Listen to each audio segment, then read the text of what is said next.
পৃথিবীতে মাঝে মধ্যেই আমরা শুনতে পাচ্ছি ভূমিকম্প হচ্ছে। আজকেও অনেক জায়গাতে ভূমিকম্প অনুভব হয়েছে, কয়েকদিন আগেও ভূমিকম্প হয়েছে। এবং আজকে আমরা সোশ্যাল মিডিয়ার মাধ্যমে দেখছি পৃথিবীর উন্নত মানের একটা দেশ, যেই দেশে আগুন জ্বলছে, মানুষজন শত রকমের চেষ্টা করেও ব্যর্থ। পৃথিবীর সমস্ত টেকনোলজি তাদের হাতে, উন্নত মানের প্রযুক্তিও তাদের হাতে, এর পরেও গোটা পৃথিবীকে তারা রিমোটের মতো করে ব্যবহার করতে পারে। এর পরেও আকাশপথে তারা স্যাটেলাইট রেখেছে, যেই স্যাটেলাইটের মাধ্যমে কোথায় থেকে কে আসছে না আসছে 40-50 কিলোমিটার দূর থেকেই তারা জানতে পারে। কিন্তু এর পরেও আল্লাহ পাক তাদেরকে কিভাবে ধ্বংস করছেন, কিভাবে জ্বলছে, কিভাবে তাদের মিলিয়ন মিলিয়ন খরচের বাড়ি ঘর পুড়ে কিভাবে শেষ হচ্ছে, এটা তারা দিনের আলোর মতো পরিষ্কার দেখছে। এর পরেও চেষ্টা করেও তারা ব্যর্থ হচ্ছে। এখনো পর্যন্ত আগুন জ্বলছে, কিছু করার নেই, এগুলি আমরা দেখছি। কাজেই পৃথিবীতে এভাবে আযাব এবং গজব একের পর এক আল্লাহ পাকের পক্ষ থেকে এসেছে। এ মর্মে কোরআন এবং সুন্নাতে অসংখ্য জায়গায় প্রমাণিত রয়েছে। কাজেই আমি আজকে আপনাদেরকে যে বিষয়ে কথা বলবো, এ বিষয়ে কথা একটু পরে ক্লিয়ার হবে।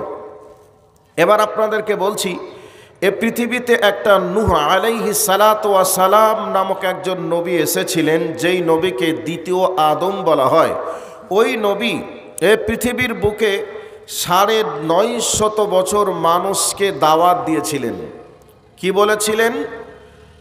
ইয়া কওমি, হে আমার জাতি, হে আমার কওমের লোকেরা, আনি ইবুদুল্লাহ, তোমরা আল্লাহর ইবাদত করো, ওয়াত্তাকুহু, আল্লাহকে ভয় করো, ওয়া আতিউন, আমার অনুসরণ অনুকরণ তোমরা করো। এ কথা হযরত নূহ আলাইহিস সালাতু ওয়াস সালাম তিনি তিনার জাতির লোককে বললেন। এরপরেও তিনি বলেছিলেন, আনা নাযীরুম মুবিন, আমাকে আল্লাহ প্রকাশ্য জাহান্নামের ভয় দেখানোর জন্য দুনিয়াতে প্রেরণ করেছেন। সেই নূহ আলাইহিস সালাতু ওয়াস সালাম তিনি তিনার জাতিকে ইন্নী দাউতু কওমি লাইলাও ওয়া নাহারা, হযরতে নূহ আলাইহিস সালাতু ওয়াস সালাম তিনি আল্লাহকে বলছেন, আল্লাহ আমি আমার কওমের মানুষদেরকে দিনে দাওয়াত দিয়েছি, রাত্রিতেও দিয়েছি, প্রকাশ্যেও দিয়েছি, গোপনেও দিয়েছি। এরপরে তারা আমার দাওয়াতকে প্রত্যাখ্যান করেছে। এমনকি আমি যখন তাদের কাছে দ্বীনের দাওয়াত শুরু করি, এই অবস্থায় তারা আমার বক্তব্যর আওয়াজ যাতে করে কান পর্যন্ত না আসে, এই জন্য তারা কানে আঙ্গুল দিয়েছে। আবার রাস্তাঘাটে দেখে আমি কথা বলবো, আমি যাতে করে চিনতে না পারি, এই জন্য তারা মাথার উপরে কাপড় দিয়েছে, চাদর দিয়েছে। হে আল্লাহ, আমি আমার জাতিকে যতই বলছি তারা ততই যেন আমাকে ত্যাগ করে তারা পালিয়েই যাচ্ছে। এইভাবে হযরত নূহ আলাইহিস সালাতু ওয়াস সালাম তিনি 950 বছর দাওয়াত দেওয়ার পরে সীমিত মানুষ দ্বীনের প্রতি আসলো। বাকি মানুষ দ্বীনের প্রতি না আসার কারণে আল্লাহ পাকের পক্ষ থেকে আযাব আসলো, বন্যার পানিতে ইঁদুর মরা হয়ে মরে দুনিয়ার বুক থেকে বিদায় নিল। এ ইতিহাস আপনারা জেনেছেন, বহু আলেমের মুখ থেকে বক্তব্য শুনেছেন।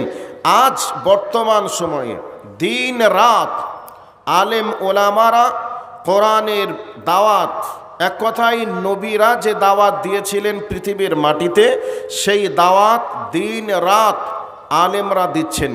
কখনো সশরীরে, কখনো আবার সোশ্যাল মিডিয়ার মাধ্যমে, কখনো আবার লিখনের মাধ্যমে, কখনো আবার বক্তব্যের মাধ্যমে দিন রাত কিন্তু দাওয়াত চলছে। দাওয়াত চলার পরেও এই উম্মাত দাওয়াতকে প্রত্যাখ্যান করে আজকে তারা বিভিন্ন দিক থেকে কোরআন এবং সুন্নাহকে বাদ দিয়ে নিজের ইচ্ছা মতো তারা চলছে। কোনটা শরীয়তে আছে, কোনটা নেই, কোনটা করা যাবে, কোনটা যাবে না, এটা মানুষ বর্তমান সময়ে জানার চেষ্টা করে না।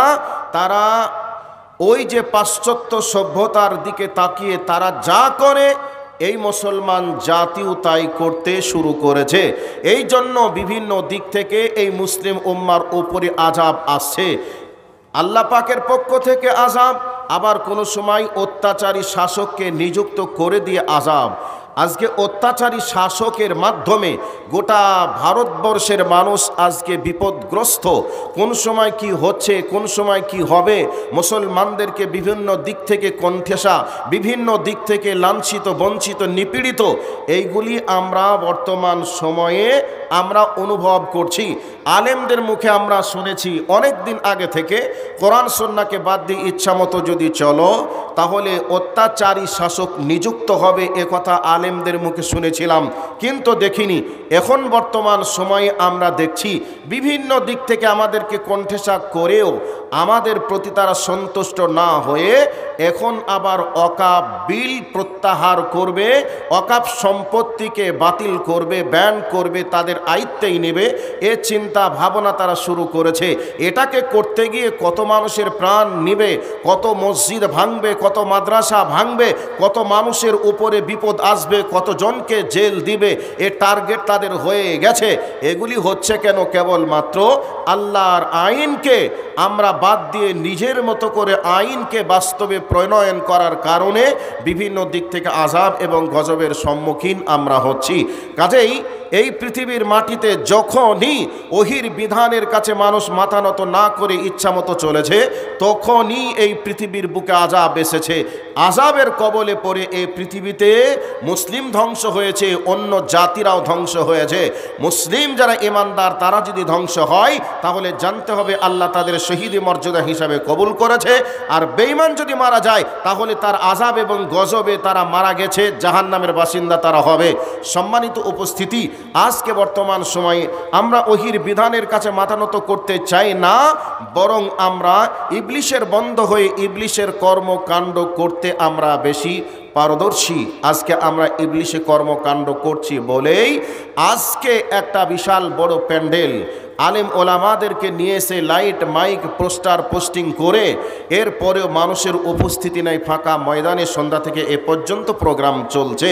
কিন্তু এই প্রোগ্রাম শীত যতই হোক, অন্যান্য প্রোগ্রাম হলে আজকে এই প্রোগ্রামের স্থানে মাঠে লোকে জায়গা দেওয়া যেত না। আজকে ওহির বিধানের কাছে আমরা মাথা নত করতে পারছি না বলে আমরা বিভিন্ন দিক থেকে আযাবের সম্মুখীন হচ্ছি। সম্মানিত উপস্থিতি, আযাবের সম্মুখীন হয়েছে। এই অবস্থায় আল্লাহ পাক বিভিন্নভাবে সাইজ করতে চেয়েছেন। কিভাবে? কোনো সময় আল্লাহ পাক আকাশের পানিকে বন্ধ করে দিয়েছেন, আবারও কোনো সময় আল্লাহ পাক ঝড় বৃষ্টি তুফান দিয়ে দুনিয়ার বুক থেকে আমাদেরকে নৃশংসভাবে ধ্বংস করেছে। এগুলি আমরা দেখেছি। তবে এবার আমি আসল প্রেক্ষাপটে চলে এসেছি, মেন জায়গাতে চলে যাচ্ছি। শুনে নেন, মানুষের প্রতি আল্লাহ পাক যখন অসন্তুষ্ট হয়ে যান, মানুষকে সাইজ করার জন্য মাঝে মধ্যে আযাব দেন, যাতে করে মানুষ আযাবের সম্মুখীন হয়ে মানুষ সঠিক পথে ফিরে আসে। আবার কোনো সময় আল্লাহ পাক আযাব কিভাবে দেন? আল্লাহ পাক আকাশের পানিকে বন্ধ করে দেন। কখন আকাশের পানিকে বন্ধ করে দেন? হাদিসে কুদসি ওয়াজাদাতে জিনা মুনিয়াল মাতার, যখন পৃথিবীতে ব্যভিচার বেড়ে যাবে আল্লাহ তখন আকাশের পানিকে বন্ধ করে দিবেন। আবারও যখন কোনো সময় মানুষেরা এক কথায় ওজনে দেওয়া দিতে কম এবং বেশি করবে, তখন আল্লাহ পাক এই পৃথিবীতে আকাশের পানিকে বন্ধ করে দিবেন। অনেক বিষয় আছে। তো যাই হোক, আমরা যে এত অপরাধ করেছি, এই অপরাধগুলো করার পরে এখন যদি আমরা আল্লাহর আশায় ফিরে আসি, তাহলে আল্লাহ কি আমাদেরকে ক্ষমা করে আমাদের জন্য এই পৃথিবীকে কি আবার তিনি আবাদযোগ্য, বসবাসযোগ্য করবেন? আল্লাহ পাক কি আমাদেরকে ক্ষমা করবেন, আমাদেরকে মাফ করবেন? জি, মাফ করবে, ক্ষমা করবে। আমি এই দিকে লক্ষ্য রেখে কথাগুলি বলবো, ভালো করে একটু শোনার চেষ্টা করি। বিসমিল্লাহির রহমানির রহিম। ফাকুলতু আস্তাগফিরু রাব্বাকুম ইন্নাহু কানা গাফফারা ইউরসিলিস সামাআ আলাইকুম মিদরারা ويمددكم بأموال وبنين ويجعل لكم جنات ويجعل لكم أنهارا। অনেক সময় আকাশের বৃষ্টি বন্ধের কারণে ইস্তেসকার নামাজ আমরা পড়ে আল্লাহর কাছে পানি চেয়েছি। তো তো এই আয়াতের তাৎপর্যপূর্ণ ব্যাখ্যা অনেক আছে, তবে আমি এখানে তাফসিরে কুরতুবি থেকে একটা উদ্ধৃতি দেওয়ার চেষ্টা করব। এই হাসান বাসরি নামক একজন ব্যক্তি ছিলেন, ওনার জামানায় তিনটা গ্রুপের মানুষ ওনার কাছে আসলো। তিনটা গ্রুপ এসে তিনটা অবজেকশন করলো। তো তখন তিনি সেই তিনটা গ্রুপকে কি বলেছিলেন এই নসিহতমূলক কথাটা বলবো।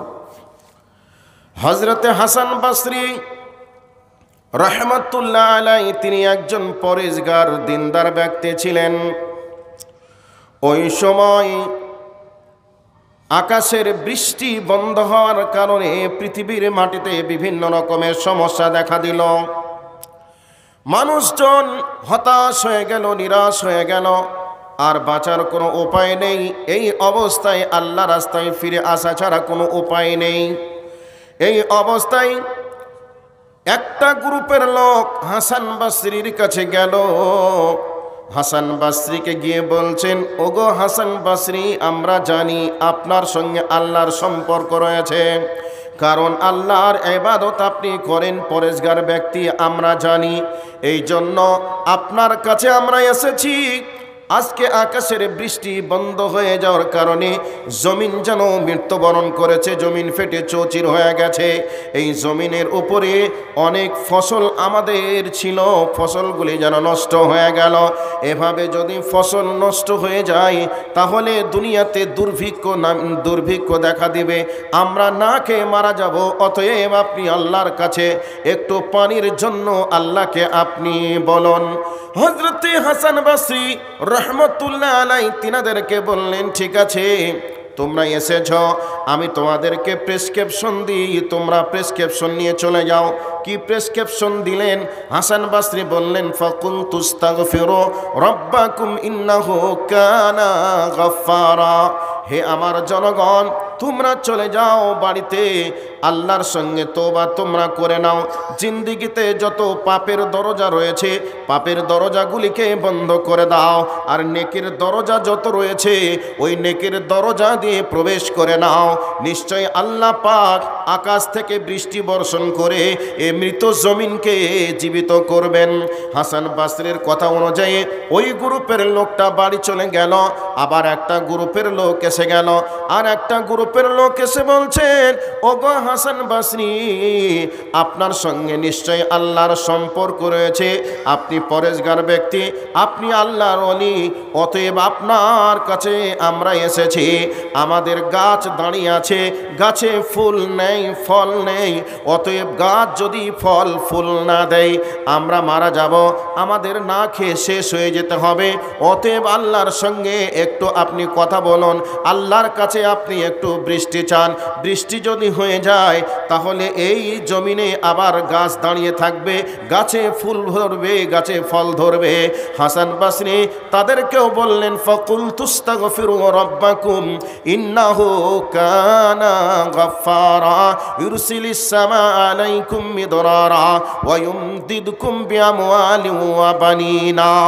হাসান বাসরি বললেন, যাও যাও, বাড়ি চলে যাও, আল্লাহর কাছে তোমরা তওবা করে নাও, যত রকমের অন্যায় করেছ আল্লাহর কাছে ক্ষমা চেয়ে নাও, আর তোমরা নেকির দরজা দিয়ে প্রবেশ করে অন্যায়ের দরজাগুলিকে বন্ধ করে দাও। তাহলে আল্লাহ পাক আসমান থেকে মুষলধারে বৃষ্টি প্রদান করবেন, আর ওই বৃষ্টির মাধ্যমে তোমাদের বাগানে ফুল ধরবে, ফল ধরবে, তোমাদের সম্পত্তিকে আল্লাহ সমৃদ্ধ করবেন। অতএব তোমরা তওবা করে আল্লাহ রাস্তায় ফিরে এসো। এবার 2 নম্বর গ্রুপ চলে গেল, 3 নম্বরের গ্রুপের লোক আসলো। 3 নম্বর গ্রুপ হলো, এবার হাসান বাসরিকে বলছেন, ওগো হাসান বাসরি, আল্লাহর কাছে আপনি দোয়া করুন, না হলে আমাদের বংশ প্রজন্ম নষ্ট হয়ে যাবে, ধ্বংস হয়ে যাবে। তারা বিবাহ করেছিল, তারা এসে অবজেকশন করলো, আমরা আমাদের গ্রামের অনেক মানুষ বিবাহ করেছি, বিবাহ করার পরে এখনো পর্যন্ত কারোর স্ত্রীর গর্ভে যেন সন্তান আসলো না।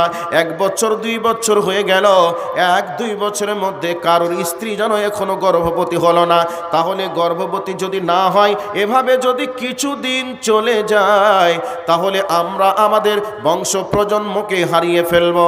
আমরা বাবা হতে পারবো না, আমরা মা হতে পারবো না। অতএব আল্লাহর কাছে আপনি দোয়া করুন, নিশ্চয় আল্লাহ পাক আপনার দোয়াকে কবুল করে আমাদেরকে আল্লাহ সন্তানের মা বাবা বানাবেন। হাসান বাসরি তাদেরকেও বললেন, ফাকুল তুস্তাগফিরু রাব্বাকুম ইন্নাহু কানা গফফারা ইউরসিলিস সামা আলাইকুম মিদরারা ওয়া ইউমদিদকুম বিআমওয়ালিন ওয়া বানিনা ওয়া ইয়াজআল লাকুম জান্নাতিন ওয়া ইয়াজআল লাকুম আনহারা। আল্লাহ রাব্বুল আলামিন বলতে চেয়েছেন, তোমরা যদি তওবা করে নাও, তোমরা যদি তওবা করে আমার রাস্তায় ফিরে এসো, তাহলে আমি আল্লাহ তোমাদেরকে কোল ভর্তি সন্তান দান করব, তোমাদের নয়ন শীতল করার মতো সন্তান আমি দান করব। আল্লাহ রাব্বুল আলামিন যেভাবে কোরআনে বলেছেন, ওইভাবে হাসান বাসরি ওই গ্রুপটাকেও বলে দিলেন, যাও যাও তোমরা বাড়ি যাও, তওবা করে আল্লাহর ঘর মসজিদে তোমরা প্রবেশ করবে, নিশ্চয় আল্লাহ তোমাদেরকে সন্তানের মা বাবা বানাবে। এবার 3টা গ্রুপের লোক চলে গেল। কিছুদিন পর আবার তারা আসলো, হাসান বাসরিকে বলছেন, হাসান বাসরি গো, আল্লাহর কাছে আপনি দোয়া করেছিলেন, আল্লাহ বৃষ্টি দিয়ে আমাদেরকে ফল ফুলের মালিক বানিয়েছে, জমিন ভর্তি মাঠ ভর্তি ফল আমরা পেয়েছি।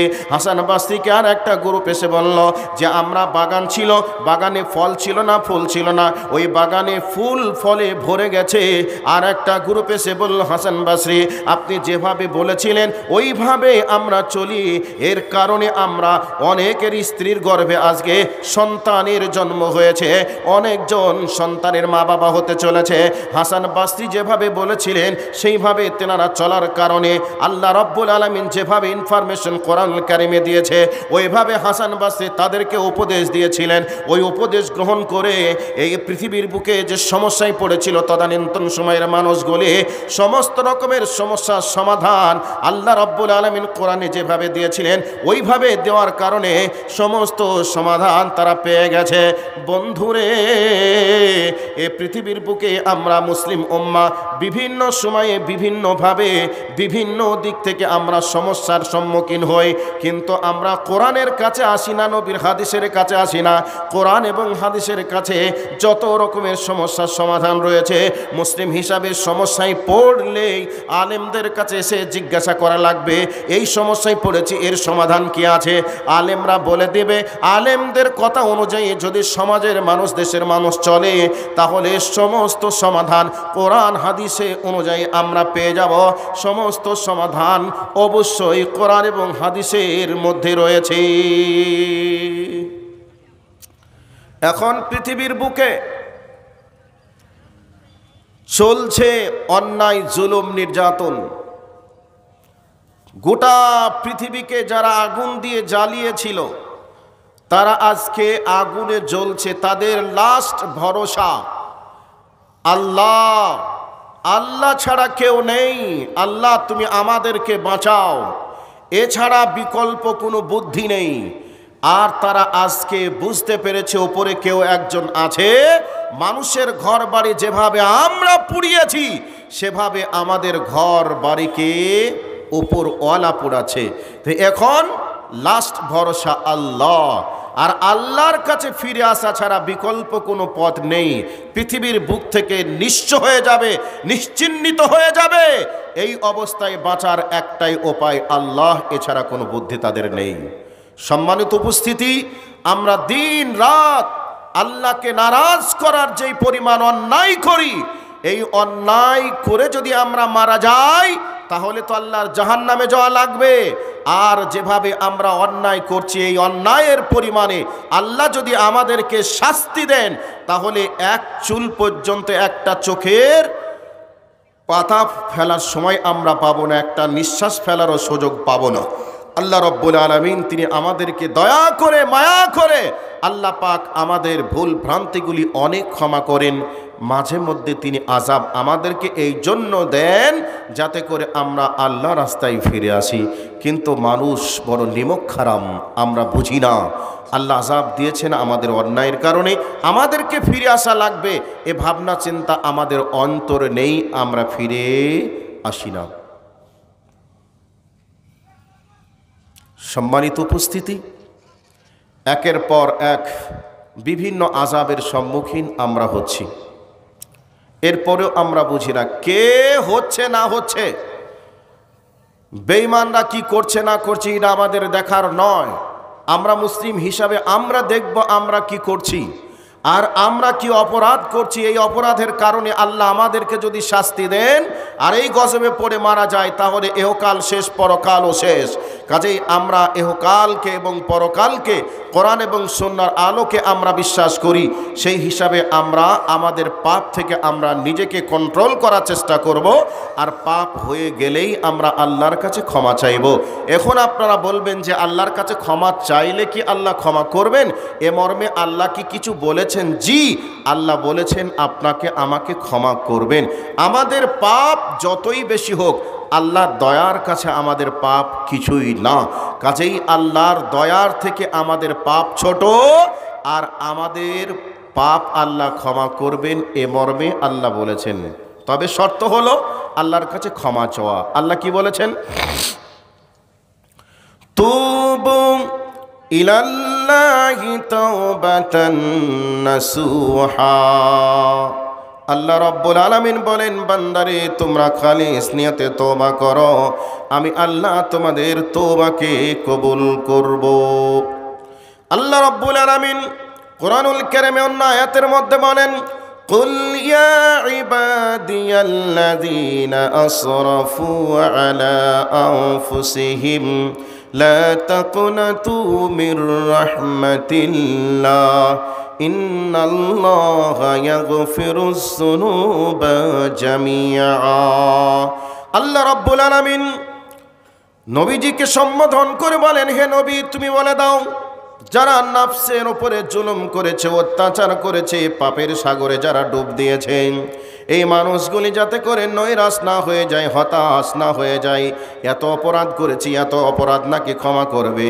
এত অপরাধী আমি, আমার আল্লাহ ক্ষমা করবে না, আমি ধ্বংস হয়ে গেলাম, এরকম ভাবনা চিন্তা যাতে না করে, এরকম ভাবনা চিন্তা না করে হে নবী তুমি বলে দাও, নিশ্চয় আমি রব্বুল আলামিন তাদের জিন্দেগির গুনাহগুলিকে মাফ করব, তুমি বলে দাও। তাহলে আল্লাহ রব্বুল আলামিন মাফ করবেন, ক্ষমা করবেন। এ মর্মে কোরআনের দুইটি আয়াত আপনাদেরকে শোনালাম। আল্লাহ রাব্বুল আলামিন কত মেহেরবান, কত দয়াবান। আপনাদেরকে আর একটা ঘটনা শুনিয়ে দিই। হযরত মূসা আলাইহিস সালামের জামানায় হযরত মূসা কালিমুল্লাহ তিনি সালাতুল ইস্তিসকার নামাজের জন্য তিনি ময়দানে নেমে পড়েছেন। ময়দানে তিনি দোয়া চালাচ্ছেন। এই অবস্থায় জিবরাইল এসে হযরতে মূসা কালিমুল্লাহকে বলছেন, মূসা কালিমুল্লাহ তুমি যতই সালাতুল ইস্তিসকার মাধ্যমে তুমি দোয়া করো না কেন, যতই পানি চাও, তোমার রব্বুল আলামিন তোমাকে বৃষ্টি প্রদান করবেন না। হযরতে মূসা বললেন কেন? হযরতে মূসাকে বলছেন, তোমার এই জামাতের ভিতরে এমন একটি পাপিষ্ঠ গুনাহগার ব্যক্তি রয়েছে, যেই ব্যক্তি 40টা বছর আল্লাহ রাব্বুল আলামিনের নাফরমানি করছে, একটা সেকেন্ড নেই যে আল্লাহকে সন্তুষ্ট করার কাজ করেছে, মানে তার 40টা জীবনে সদা সর্বদাই নাফরমানি আর নাফরমানি করছে। এই রকম গুনাহগার পাপিষ্ঠ ব্যক্তিরা তোমার নামাজের জামাতের ভিতরে রয়েছে। এরকম পাপিষ্ঠ থাকলে আল্লাহ রাব্বুল আলামিন কোশ্চিন কালেও পানি দিবেন না। এই অবস্থায় হযরতে মূসা রেগে লাল হয়ে গেলেন। মূসা বলছেন, কে আছো রে এমন গুনাহগার? বার হয়ে যাও তাড়াতাড়ি, তোমার জন্য বৃষ্টি হবে না, তাড়াতাড়ি বার হয়ে যাও। যখন এমন কথা বললেন, যেই ব্যক্তি অপরাধ করেছে, গুনাহ করেছে, ওই ব্যক্তি তো নিজে বুঝতে পেরেছে এই অপরাধী আর তো কেউ নাই, সেই অপরাধী হলাম আমি। এই অবস্থায় আল্লাহকে বলছেন, হে প্রভু তুমি 40টা বছর ধরে আমার অপরাধকে তুমি ঢেকে রেখেছো, গোপন করে রেখেছো, আর আজকে তুমি এতগুলো মানুষের মাঝে তুমি অপমান করবে। প্রভুরে আমি ভুল করেছি, অন্যায় করেছি, আর জীবনে অন্যায় করব না, অপরাধ করব না। প্রভু তুমি আমাকে মাফ করে দাও, আমি তোমার কাছে ফিরে আসতে চাই। আল্লাহ তুমি আমাকে ক্ষমা করে দাও। আল্লাহ আর জিন্দেগিতে আমি এই রকম অন্যায় করব না, আমাকে তুমি এতগুলো মানুষের মাঝে তুমি অপমান করিও না। এবার আল্লাহ রাব্বুল আলামিন তার গুনাহকে মাফ করলেন, তওবাকে কবুল করলেন। এবার বৃষ্টি শুরু হয়ে গেল। হযরত মূসা কালিমুল্লাহ এবার আল্লাহকে আবার বলছেন, আল্লাহ তুমি একটু আগেই তুমি বললে বৃষ্টি হবে না, আবার তুমি বৃষ্টি দিলে, বলো তুমি আমার সঙ্গে কি তামাশা করলে? এই অবস্থায় হযরত মূসাকে আল্লাহ পাক বললেন, মূসা রে, যেই ব্যক্তি এরকম গুনাহগার ছিল ওই ব্যক্তি আমার কাছে তওবা করে ফিরে এসেছে, এই জন্য আমি বৃষ্টি দিলাম। হযরত মূসা আল্লাহকে বলছেন, আল্লাহ ওই ব্যক্তিরা কে তুমি আমাকে একটু দেখিয়ে দাও। আল্লাহ রাব্বুল আলামিন মূসাকে বললেন, মূসা 40 বছর যার পাপকে আমি ঢেকে রেখেছিলাম তখন আমি তোমাকে দেখাইনি, অপমান তারে আমি করি নাই, এবং ওই ব্যক্তিরা এখন তওবা করে ফিরে এসেছে, আর আমি তোমাকে তার নাম বলে দেখিয়ে দিই আমি অপমান করব, এটা হতে পারে না। আমি আল্লাহ তার জিন্দেগির গুনাহগুলিকে মাফ করে দিয়েছি। তাহলে দেখে নেন আল্লাহ রাব্বুল আলামিন কত দয়াবান, কত মেহেরবান। সেই আল্লাহর কাছে যদি আমরা চোখের পানি ছেড়ে দিয়ে আমরা যদি আল্লাহর কাছে ফিরে আসতে পারি, তাহলে আল্লাহ আমাদের জিন্দেগির গুনাহগুলিকে মাফ করবেন, ক্ষমা করবেন। এ মর্মে কোরআনের আয়াত আছে, নবীজির হাদিস রয়েছে। অতএব আমরা গুনাহ করেছি এ কথা সত্য, কিন্তু গুনাহ করার পরে আল্লাহ রাব্বুল আলামিনের কাছে ফিরে আসা লাগবে। এই জন্য নবী মুহাম্মদুর রাসূলুল্লাহ সাল্লাল্লাহু আলাইহি ওয়াসাল্লাম বলেন, বর্ণনাকারী হযরত আবু হুরায়রা রাদিয়াল্লাহু তাআলা আনহু, এই হাদিসের যিনি ব্যাখ্যা দিচ্ছেন তিনি হলেন আমাদের গ্রুপ লিডার নবী মুহাম্মদুর রাসূলুল্লাহ সাল্লাল্লাহু আলাইহি ওয়াসাল্লাম বলছেন, কুল্লু বানি আদামা খাত্তাউন ও খায়রুল খাত্তাইন আত-তাওয়াবুন। নবীজি বলছেন প্রত্যেকটা আদম সন্তানই অপরাধী, প্রত্যেকটা আদম সন্তান গুনাহগার, তবে গুনাহগার অপরাধীদের মধ্যে ওই ব্যক্তি হলো উত্তম যে ব্যক্তি গুনাহ করার পরে আল্লাহর কাছে তওবা করে ফিরে আসে, ওই ব্যক্তি হচ্ছে আল্লাহর কাছে অতি উত্তম। এই মর্মে এবার একটা কোরআনের আয়াত শোনাই, সূরা তাহা আয়াত নাম্বার 82। এই সূরা তাহা আয়াত নাম্বার 82, এই আয়াতটা সৌদি গভর্নমেন্ট কাবা শরীফের গিলাফের ওপরে সোনার সুতা দিয়ে কাবার গিলাফে লিখে রেখেছেন। বন্ধুরে এবার বলবেন কোন জায়গায় আছে? রুকনি ইয়ামানি থেকে হাজারের আসওয়াদের মিডিলে এই আয়াতটাকে লিখে রেখেছেন। এই আয়াতের ভিতরে এমন কি আছে যে লিখে রাখা হয়েছে? আল্লাহ রাব্বুল আলামিন বলেন, ওয়া ইন্নী লাগাফফারুল লিমান তাবা ওয়া আমানা ওয়া আমিলা সলিহা সুম্মা হাতাদা। আল্লাহ রাব্বুল আলামিন বলেন, নিশ্চয় আমি আল্লাহ ক্ষমা করব তাদেরকে যারা তওবা করে ঈমান আনবে এবং নেক আমল করবে, এবং হিদায়াতের উপরে যারা অবিচল থাকবে তাদের জিন্দেগির গুনাহগুলিকে আমি রব্বুল আলামিন মাফ করে দিব, ক্ষমা করে দিব।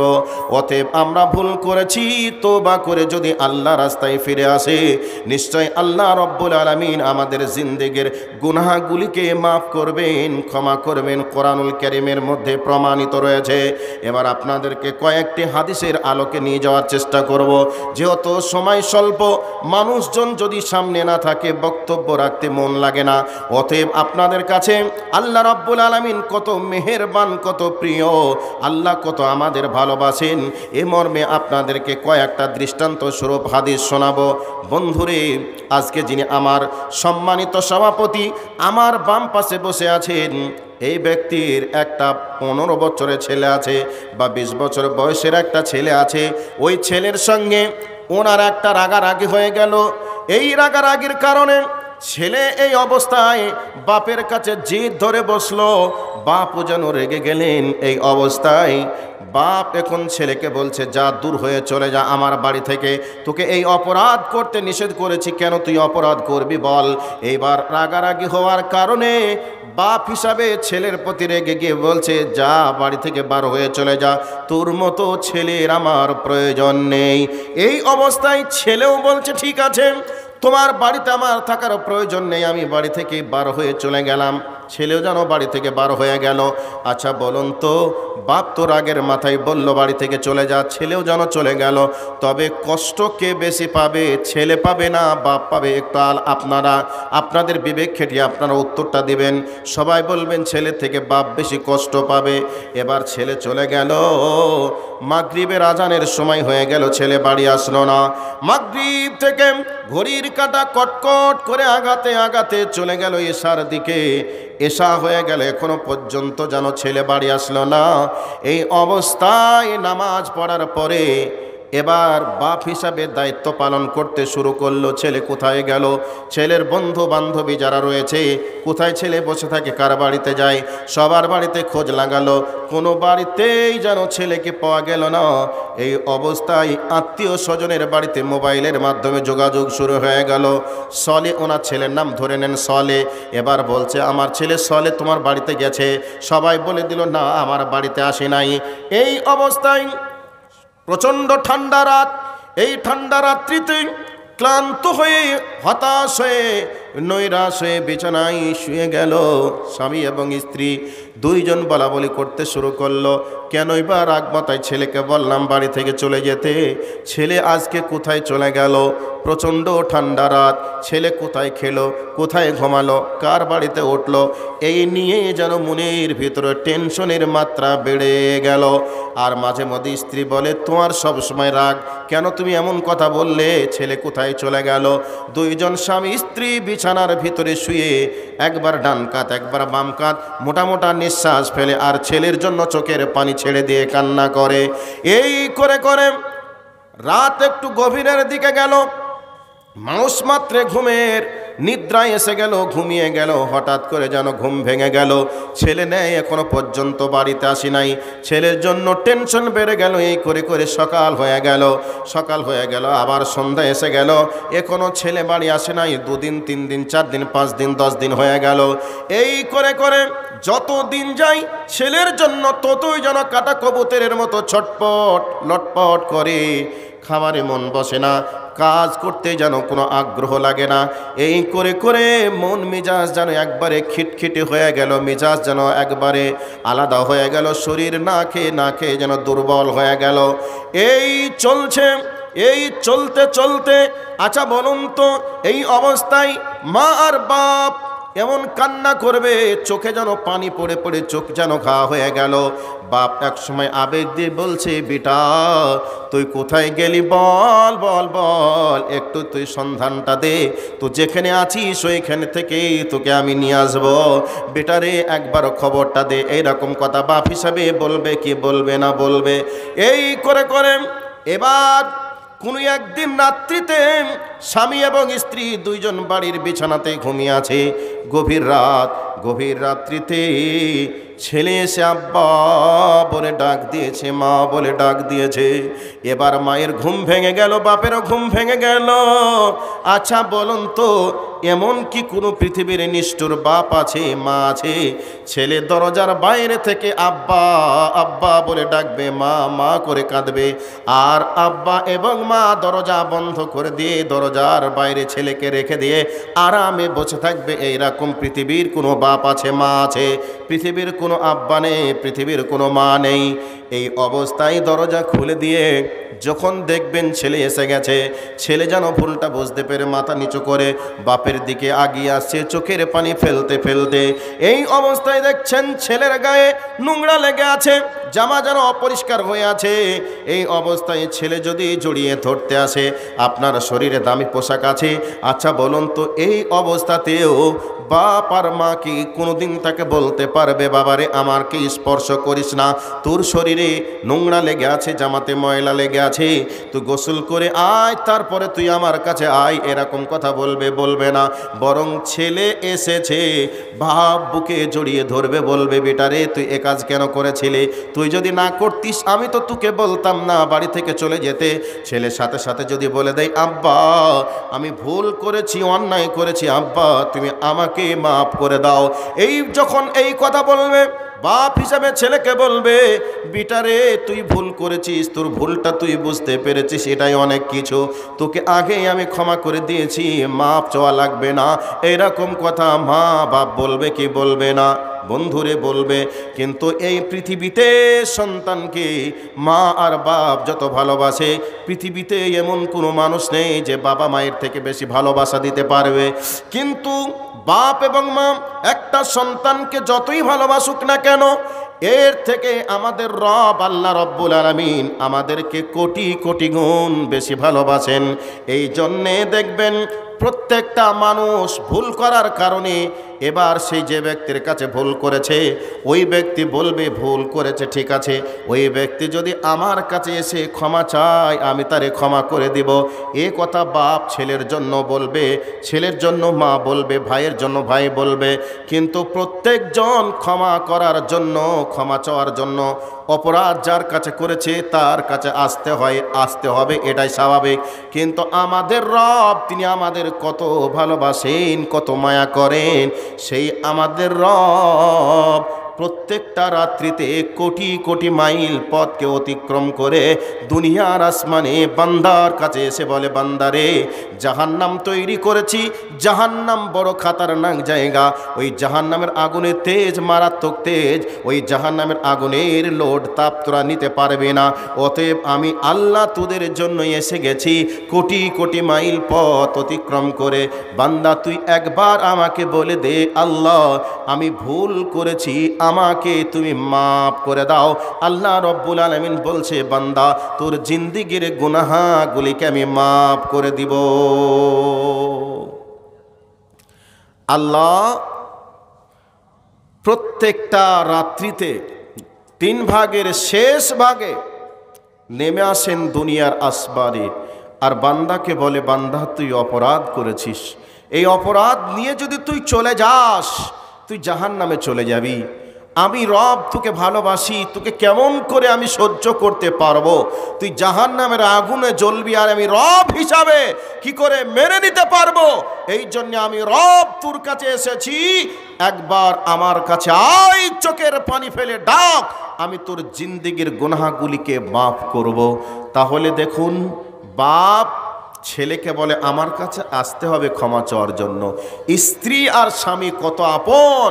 স্বামী যদি স্ত্রীর কাছে, স্ত্রী যদি স্বামীর কাছে কোনো অপরাধ করে, স্বামী বলবে তুই আমার কাছে ক্ষমা চা, আমি তোকে ক্ষমা করব। ক্ষমা না চাইলে ক্ষমা করব না। তবে ক্ষমা করার জন্য, ক্ষমা চাওয়ার জন্য স্ত্রীকে স্বামীর কাছে আসতে হয়। কিন্তু কেউ কোনোদিন কারোর বাড়ির দরজায় যায় না যে আমি তোমার কাছে ক্ষমা করার জন্য এসেছি, তুমি আমার কাছে ক্ষমা চাও, আমি তোমাকে ক্ষমা করব। এই রকম কোনোদিন দেখেননি, দেখবেনও না। তবে ক্ষমা যে চাই তার কাছে আসতে হয়। তো আমাদের রব আমাদেরকে কত ভালোবাসেন, তিনি আমাদের কাছে এসে বলেন ক্ষমা চা, আমি তোদেরকে ক্ষমা করব। আমরা রবকে চিনতে পারলাম না, আমরা আমাদের মাবুদকে চিনতে পারলাম না, আমরা আমাদের মাবুদকে ডাকতেও পারলাম না, আমরা আমাদের মাবুদের কাছে গুনাহগুলিকে সামনে নিয়ে একটু চোখের পানি ছেড়ে দিয়ে কান্না করতেও পারলাম না। আমাদের রব আমাদেরকে কত ভালোবাসেন। আমাদের রব তিনার কাছে 100টা রহমত, দয়া, মায়া, মমতা রয়েছে। 100টার মধ্যে একটা দিয়েছে দুনিয়াতে, বাইনাল জিন্নি ওয়াল ইনসি ওয়াল বাহাইমি, জিন, ইনসান এবং চতুষ্পদ প্রাণীর মাঝে একটা দয়া, একটা মায়াকে ভাগ করে দিয়ে গোটা পৃথিবীর প্রাণীকুলের মাঝে বন্টন করে দিয়েছে। তো একটা মায়ার গুণে একটা ছেলে আগুনে পুড়ছে, মা দেখবে, এটা কি হতে পারে? হতে পারে না। একটা মায়ার গুণে মা তার বাচ্চাকে বুকে রেখে ভিজা জায়গাতে মা শুয়ে থেকে সন্তানকে শুকনা জায়গায় রাখে। একটা মায়ার গুণে একটা গাভী তার বাচ্চাকে জন্ম দেওয়ার পরে তার নোংরাগুলিকে জিভ দিয়ে চেটে পরিষ্কার করে। একটা মায়ার গুণে একটা মুরগি তার বাচ্চাগুলিকে ডানার ভিতরে ঢেকে বাচ্চাগুলিকে শুকনা জায়গায় রাখার চেষ্টা করে। মা পানিতে সারা রাত সারা দিন ধরে ভিজে। একটা মায়ার গুণে এত কিছু হতে পারে। তাহলে যেই আল্লাহর কাছে 100টা রহমত বিদ্যমান থাকবে, এর পরেও যদি কোনো মানুষ জাহান্নামে চলে যায়, তাহলে এর থেকে হতভাগা কে আর থাকতে পারে? আমাদের রব তিনি বলছেন, হে আমার বান্দারা, আমি আল্লাহ তোমাদের জন্য ক্ষমার হাতকে আমি আল্লাহ রাত্রিতে প্রসারিত করে রেখে দিই, যাতে করে দিনের আলোতে আমার বান্দারা অন্যায় করে রাতের অন্ধকারে আমার কাছে চোখের পানি ছেড়ে দিয়ে কাঁদবে। আর আমি যদি রাত্রিতে ক্ষমা না করি, তাহলে ক্ষমা তারে করবে কে? আবার আমি আল্লাহ দিনের বেলাতেও আমার ক্ষমার হাতকে, দয়ার হাতকে, মায়ার হাতকে প্রসারিত করে রেখে দিই। রাতের অন্ধকারে আমার বান্দা লোক চোখে ফাঁকি দিয়ে অন্যায় করেছে, পাপ করেছে, আর সেই পাপের ব্যাপারে দিনের আলোতে মসজিদে বসে মানে রাস্তাঘাটে দাঁড়িয়ে আমার বান্দা আমার কাছে ক্ষমা চাইবে। আমি যদি তাকে ক্ষমা না করি তাহলে তাকে ক্ষমা করবে কে? এই জন্য আল্লাহ দিনেও ক্ষমা করার জন্য তিনি বসে আছেন, রাত্রিতেও ক্ষমা করার জন্য তিনি বসে আছেন, দিন রাত তিনি আমাদেরকে ক্ষমা করার জন্য তিনি বলছেন, বান্দা আমার কাছে ক্ষমা চাও, আমি তোমাদেরকে ক্ষমা করব। সম্মানিত উপস্থিতি, আমাদের রব আমাদেরকে খুব ভালোবাসেন, আমাদের রব আমাদেরকে মায়া করেন, কিন্তু আমরা আমাদের রবকে চিনলাম না, আমাদের রবকে আমরা বুঝতে পারলাম না। কাজে আমরা যদি ক্ষমা চাই আল্লাহ ক্ষমা করবেন, এ মর্মে কোনো সন্দেহ নেই, এ মর্মে কোরআন এবং সুন্নাহ স্পষ্ট। কাজে আমরা যে যত বড় অপরাধী হই না কেন, অপরাধটা বড় কথা নয়, অপরাধকে সামনে নিয়ে আল্লাহর সঙ্গে একটু চোখের পানি ছেড়ে দিয়ে আমরা একটু আল্লাহর সঙ্গে কানেক্ট করার চেষ্টা করব, ইনশাল্লাহ আল্লাহ ক্ষমা করবে। আমরা কত বড় হতভাগা, আমরা আমাদের বাড়িগুলিকে 20 লক্ষ 10 লক্ষ 5 লক্ষ খরচ করে আমরা বানাতে পারি, আর আল্লাহর ঘর বানানোর সময় লোকের কাছে সাহায্য চাইতে হয়। আমাদের এটা ইমানি কর্তব্য, দায়িত্ব থাকার প্রয়োজন ছিল। আমার বাড়িটা আমার টাকা হয়েছে, বাড়িটা আমিকে যেভাবে মাস্টার প্ল্যান দিয়ে ডিজাইন করে আমরা আমাদের বাড়িটাকে বানাই, ঠিক আমাদের এলাকার থেকে আজকে আমাদের বাড়িগুলা থেকে মসজিদটা অতি দুর্বল, অতি নগণ্য। কাজেই এই মসজিদটাকেও যুগের ও যুগ অনুযায়ী মসজিদটাকে একটু সুন্দর করে সাজাতে হবে, এ চিন্তা চেতনাটা আমাদের হওয়ার প্রয়োজন ছিল।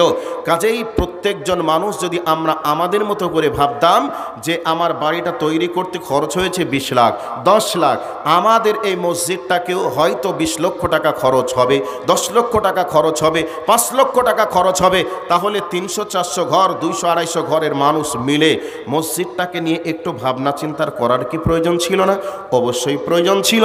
কাজেই রাত 1টার কাছাকাছি, লম্বা আর করব না, বিদায় নেব।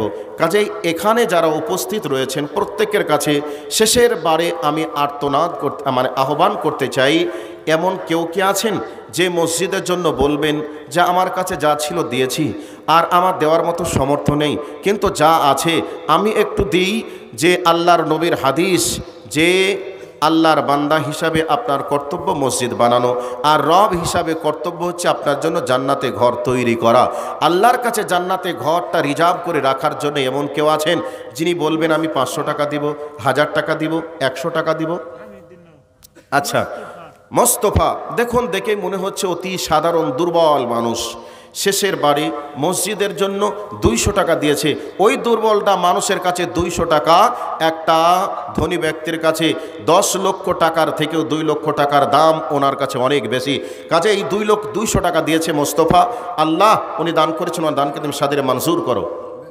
বেনামিতে একজন ভাই আমার 600 টাকা দিয়েছে, মোস্তফা 200 টাকা। আল্লাহ অসহায় মানুষ, তুমি তার জন্য সহায় হয়ে যাও। আল্লাহ সে যদি অসুস্থ থাকে আল্লাহ তুমি তোমাকে শিফায়ে কামেলা আজিলা দান করো।